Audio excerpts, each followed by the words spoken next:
नमस्कार मित्रांनो, माझं नाव अनुजा आणि ग्रीन रूट्स माझ्या या चॅनलमध्ये तुम्हा सर्वांचं मनापासून स्वागत. मित्रांनो, आता तुम्हाला खत विकत आणायची गरज नाही, कारण या घरगुती 4 वस्तू एक उत्तम खत म्हणून काम करतात आणि याचे रिझल्ट्स कमालीचे आहेत. ही 4ही खतं झाडांना आवश्यक असणारे न्यूट्रिएंट्स देतात, माती भुसभुशीत बनवतात, कसदार बनवतात आणि त्याचबरोबर फंगस आणि बॅक्टेरियापासून झाडांचा बचाव करतात. याचाच परिणाम म्हणजे तुम्हाला हिरवागार फुललेला बगीचा पाहायला मिळतो आणि हे रिझल्ट्स अगदी कमालीचे आहेत. तर चला आजचा हा व्हिडिओ सुरू करूयात आणि बघूयात ही खतं कोणती आहेत ते. मित्रांनो, पहिलं खत आहे ते म्हणजे तांदूळाचं पाणी. जसं की आपल्या सगळ्यांना माहिती आहे, झाडांसाठी सगळ्यात आवश्यक असणारी न्यूट्रिएंट्स आहेत ते म्हणजे NPK आणि हे तिन्हीही तांदळाच्या पाण्यामध्ये असतात. त्याच्यामुळे हे खूप असरदार म्हणून झाडांसाठी काम करतं. साधारणपणे घरामध्ये रोज कुकर लावला जातो आणि त्याच्या आधी तांदूळ स्वच्छ धुवून घेतले जातात.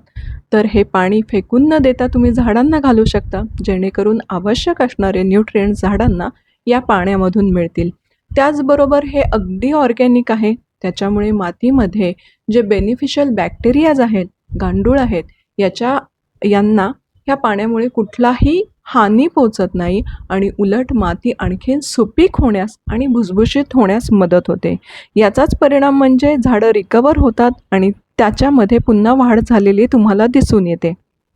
दुसरं खत आहे ते म्हणजे चहा पावडर. जर तुमच्या झाडांना फुलं येत नसतील किंवा त्यांची वाढ काही कारणास्तव होत नसेल तर हे खत नक्की देऊन बघा. द्यायला अगदी सोपं आहे. 5 मिनिटांमध्ये कमी मेहनतीमध्ये हे खत तुम्ही झाडांना देऊ शकता. याच्यासाठी तुम्हाला झाडांची माती थोडीशी मोकळी करून घ्यायची आहे आणि त्याच्यामध्ये साधारणतः एका कुंडीमध्ये 1 चमचा एवढी चहा पावडर टाकायची आहे. तुम्ही वापरलेली चहा पावडर देखील वापरू शकता, पण ती तुम्हाला झाडांना टाकण्याआधी स्वच्छ धुवून आणि वाळवून घ्यायची आहे, कारण जो गोडवा असतो त्याच्यामध्ये साखरेचा, त्याच्यामुळे झाडांवरती मुंग्या होऊ शकतात. तर याच्यामुळे होतं काय, झाडांना भरपूर प्रमाणामध्ये नायट्रोजन मिळतो, जो की खूप आवश्यक आहे फुलं झाडांसाठी आणि त्याचाच परिणाम म्हणजे फुलं झाडांना भरपूर कळ्या यायला लागतात. जर तुमचं झाड वाढत नसेल तर झाड वाढायला लागतं आणि येणाऱ्या फुलांची क्वालिटी आणि सगळ्यात महत्त्वाचं म्हणजे सुगंध देखील खूप छान असतो. ही ट्रिक नक्की ट्राय करा आणि तुमचे रिझल्ट्स मला कमेंटमध्ये कळवायला विसरू नका. तिसरं खत आहे ते म्हणजे तुरटी आणि तुरटी एका जादूप्रमाणे झाडांसाठी काम करते, कारण याचा दुहेरी फायदा झाडांना मिळतो. तुरटीमध्ये पोटॅश भरपूर प्रमाणामध्ये असतं. त्याचबरोबर हे ॲसिडिक असल्यामुळे मातीचा pH बॅलन्स करण्याचं महत्त्वाचं काम तुरटी करते आणि अशी ॲसिडिक माती फुलं झाडांना आणि फळं झाडांना खूप आवडते आणि त्याच्यामुळे झाडामध्ये कमालीचे रिझल्ट्स तुम्हाला दिसून येतात. तुम्ही साधारणतः तुरटीचा खडा असाच मातीमध्ये रोवून ठेवू शकता, जेणेकरून जेव्हा जेव्हा तुम्ही झाडांना पाणी घालता तेव्हा ती तुरटी विरघळते आणि त्याच्यातले न्यूट्रिएंट्स झाडांना मिळतात.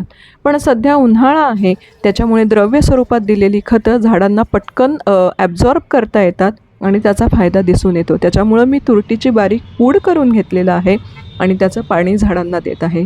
साधारणतः महिन्यातून किंवा 2 महिन्यातून एकदा हे पाणी तुम्ही झाडांना देऊ शकता. मित्रांनो, चौथं आणि शेवटचं खत आहे ते म्हणजे हळद. जसं की आपल्या सर्वांना माहिती आहे, हळदीमध्ये अँटीबॅक्टेरियल आणि अँटीफंगल प्रॉपर्टीज असतात आणि त्याचाच फायदा झाडांना देखील होतो.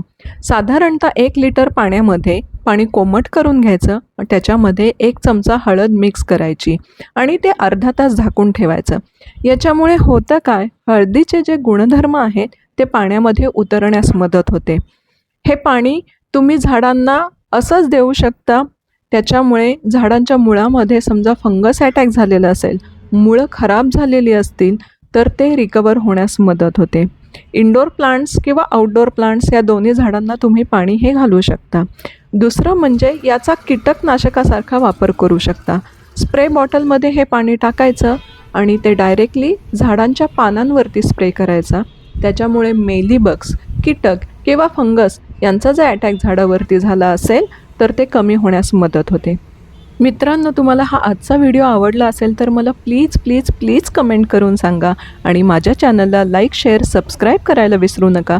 पुन्हा भेटूयात अशाच एका छानशा व्हिडिओमध्ये. तोपर्यंत बाय बाय.